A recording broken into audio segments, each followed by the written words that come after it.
जानना चाहते हैं कि लंदन में एयर शो होता है, मुतअद्दिद मरतबा पहले भी पाकिस्तान अवार्ड जीत चुका है, लेकिन इस बार तो बात ही अलग है बिकॉज पाक इंडिया रिसेंट जो मामला हुआ है उसके बाद से। तो JF-17 थंडर की शानदार कामयाबी, इसके पीछे राज क्या है? अब मैं आपसे ये पूछूंगी, इसके पीछे, इस कामयाबी के पीछे राज क्या है? जो अवार्ड हमने जीता उसके पीछे क्या राज है? बहुत शुक्रिया सदफ और साइम आपका। और मैं इस वक्त आपसे कनाडा से मुखातिब हूँ। हमारा 12 घंटे का फ़र्क है और यहाँ भी पाकिस्तानी जिनसे मैं मिल रहा हूँ, बिकॉज मैं इसी तरह की टॉक्स जो जंग में वहाँ की थी, कोई लेक्चर्स के सिलसिले में यहाँ आया हो, तो यहाँ भी बहुत खुशी का समान है। बल्कि लोग मुबारकबाद देते हैं यहाँ पे भी कि बहुत बड़ी अचीवमेंट्स पहले जंग में हुई या कॉन्फ्लिक्ट में हुई थी, और अब इतने बड़े इंटरनेशनल फोरम पर जिसमें 30 से ज़्यादा मुल्क हिस्सा ले रहे हैं, उसमें पाकिस्तान को ये और पाक फ़िज़ाई खासतौर पर ये ऑनर मिला है। इसका जो बैकग्राउंड जिसका आप पूछना चाह रही थी, ये दुनिया का सबसे बड़ा एयर शो होता है और ये 1971 से मतवातर हर साल जुलाई के महीने में होता है। इस में तकरीबन टॉप की दुनिया की जो 30 इस एयर फोर्सेज हैं वो हिस्सा ले रही थी।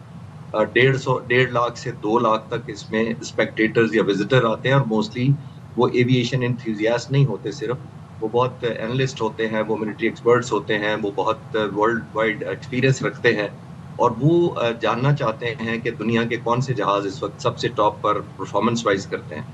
अच्छा, यहाँ पर जो अवार्ड पहले हमें, जो आपने जिक्र किया कि 2006 में, 2016 में था, जो हमें मिले थे, वो पहले भी पाक फ़िज़ाई की C-130 को बहुत बड़ी डिस्टिंक्शन ऑनर थी कि उसको टॉप अवार्ड मिला था। इस साल भी वही मिला है। लेकिन जो सबसे ज्यादा प्राइड की आपने बात कही है, वो ये है कि जो हमारे JF-17 थंडर को जो ये राज मिला है, वो एक बहुत यूनिक और डिस्टिंक्शन है। एक तो आपने सही कहा कि यहाँ से JF-17 thunder non stop Pakistan से उड़कर इंग्लैंड पहुंचे। ये तकरीबन 6000 किलोमीटर की जो डिस्टेंस है वो नॉन स्टॉप उन्होंने उड़ा, एयर टू एयर रिफ्यूलिंग की। उन्होंने अपनी ग्लोबल रीच साबित की है कि हम globally without obviously stopping anywhere हम पहुंच सकते हैं इतनी दूर।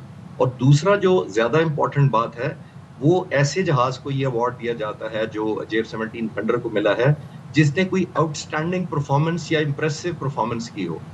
यानी कि इसका मतलब ये है कि पाक फ़िज़ाई के जहाज ने ना सिर्फ अपनी ग्लोबल रीच साबित की है, जंग में जो हिस्सा लिया वो है, और वहाँ पर मौजूद लोग, स्पेक्टेटर्स, जब ये जहाज मौजूद होते हैं वहाँ पर, तो बहुत सारे मिलिट्री के एक्सपर्ट्स और दुनिया के जो ग्लोबल ट्रेनिंग में होते हैं मिलिट्री के आर्म्स के, वो इंटरव्यू करते हैं पायलट्स को, वो जानना चाहते हैं हालात। तो ये बड़ा इंप्रेसिव एक शो था जिसने वहाँ पे ना सिर्फ लोगों को इम्प्रेस किया, बल्कि जो जजेस थे उनको भी इस कंपेल किया कि वो इस जहाज को ये टॉप अवार्ड दें। ये हमारे लिए और सबके लिए और पाकिस्तान के लोगों को और खास तौर पर पाक फ़िज़ाइया को बहुत बहुत मुबारक होनी चाहिए। अच्छा खालिद साहब, हम JF-17 की बात कर ही रहे हैं, तो अब JF-17 को एक तो ये एजाज़ मिलना, उसके बाद फिर JF-17 फॉर ऑब्वियस रीजंस मशहूर है, राफेल्स गिराने के लिए भी एक ये भी फैक्टर है। ये जो कामयाबियों का सिलसिला है JF-17 की, ये दुश्मन के ऊपर, हमारा जो बुज़दिल दुश्मन है भारत, उसके ऊपर क्या असर है इसका, क्या इम्पैक्ट ये छोड़ता है? देखिए कि एलिमेंट ऑफ प्राइड है, और प्राइड हमने ये साबित किया है कि ना सिर्फ हमने जंग में प्राइड हासिल किया है, बल्कि ज़माना अमन में भी हमारी दुनिया मोतरफ है। एक और चीज़ में C-130 को जो हमें अवार्ड मिला है, वो भी मैं क्लियर करता चलूँ कि वो कैसे एजाज़ है। ये जो जजेस होते हैं, ये सिर्फ जहाज़ के पेंट या उसके टैटूज या उसकी जो डिस्क्रिप्शन होती है, आर्ट वर्क होता है, उसको नहीं देखते हैं।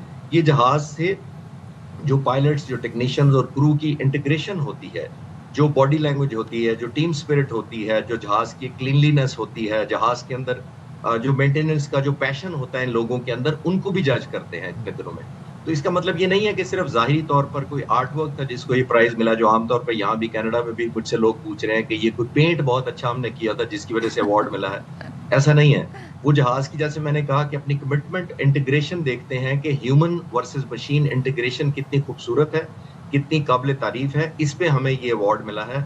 और जो JF-17 थंडर का है, ये तो यूनिक एजाज है। और जो व्यूअर्स जानना चाहते हैं, वो 2007 में हिंदुस्तान ने सिर्फ पार्टिसिपेट किया था आज तक इस एयर शो में, और उसके बाद कभी हिस्सा नहीं लिया है। उस वक्त उन्होंने Su-30 यहाँ भेजे थे और वो भी इंग्लैंड में किसी एक्सरसाइज के सिलसिले में डिप्लॉयड थे।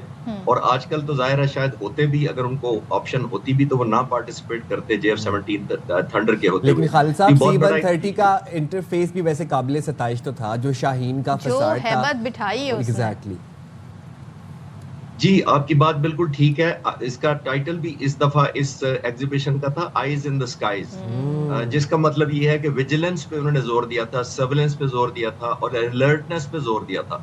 और वो पाक फिजाइया वैसे भी जो मई का कॉन्फ्लिक्ट हुआ था उसके अंदर ये सारी चीजों पर पूरी उतरी थी, यानी हम विजिलेंट भी थे, हम रेडी भी थे, हमारा रिस्पांस भी बड़ा जबरदस्त था।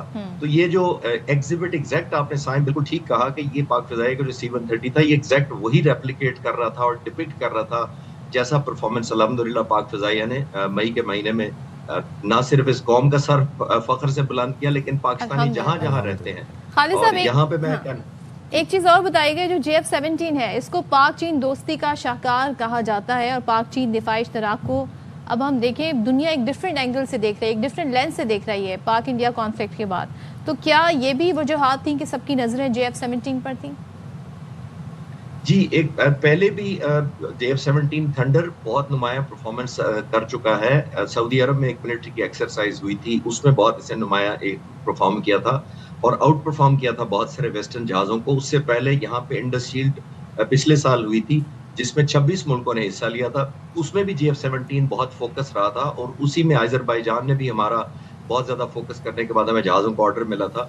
अब तो बहुत ज़्यादा मैं जानता हूँ पाक फिजाइया के कॉन्टेक्स्ट के साथ कि बहुत ज़्यादा पाक फिजाइया के इस जहाज़ में ख़ास तौर पर और ओवरऑल पाक फिजाइया की जो परफॉर्मेंस इस जंग में कॉन्फ्लिक्ट में रही है, दुनिया के बहुत सारे मुल्क ना सिर्फ ये जानना चाहते हैं कि हमारे जहाज़ कौन से हैं, हमने कैसे एम्प्लॉय किया, सबसे ज़्यादा वो ट्रेनिंग हासिल करना चाहते हैं कि आपने अपने पायलट्स, क्रू और सारी जो टीम है इसकी ट्रेनिंग इस हद तक कैसे पहुंचाई कि उसने आउटस्मार्ट किया, आउट परफॉर्म किया और अल्हम्दुलिल्लाह वो जैसे कहते हैं फख्र से हमारा सर बुलंद हुआ। अब दुनिया बहुत कीनली ना सिर्फ ऑब्जर्व करना चाहती है बल्कि जानना चाहती है। बिकॉज हमेशा खालिद साहब बस शॉर्टली एक चीज आपसे बस शॉर्टली पूछूंगा कि भारत की तरफ से कोई तैयारा नहीं था इस शो के अंदर, क्या उनको इनवाइट नहीं किया गया था या कोई तैयारा नहीं था उनके पास? तैयारें तो उनके पास बहुत हैं लेकिन वो इनविटेशन भी जाती है, लेकिन वो शायद इस दफा शायद वो जो हालत चल रही है पॉलिटिकल फ्रंट पे और मिलिट्री फ्रंट पे जो सिचुएशन चल रही है, मेरा ख्याल है वो मुनासिब ही ना समझाओ कि उनके पास प्रायोरिटी में और कुछ बहुत सारी तैयारियां करने के लिए शायद उनका मौका उनको मिला है कि वो अपने इनवर्ड देखें, आउटवर्ड देखने की बजाय। ठीक है, thank you so much Khalid Chishti साहब हमारे साथ थे। और भाई पाकिस्तानियों आपको बहुत बहुत मुबारक हो और देखें कितनी जबरदस्त तरीके से ना सिर्फ हमने भारत को नाको चने छपाए बल्कि हमने शानदार एयर शो में भी अवार्ड जीता है। जश्न आज़ादी यकम तारीख से शुरू हो जाए इस दफा।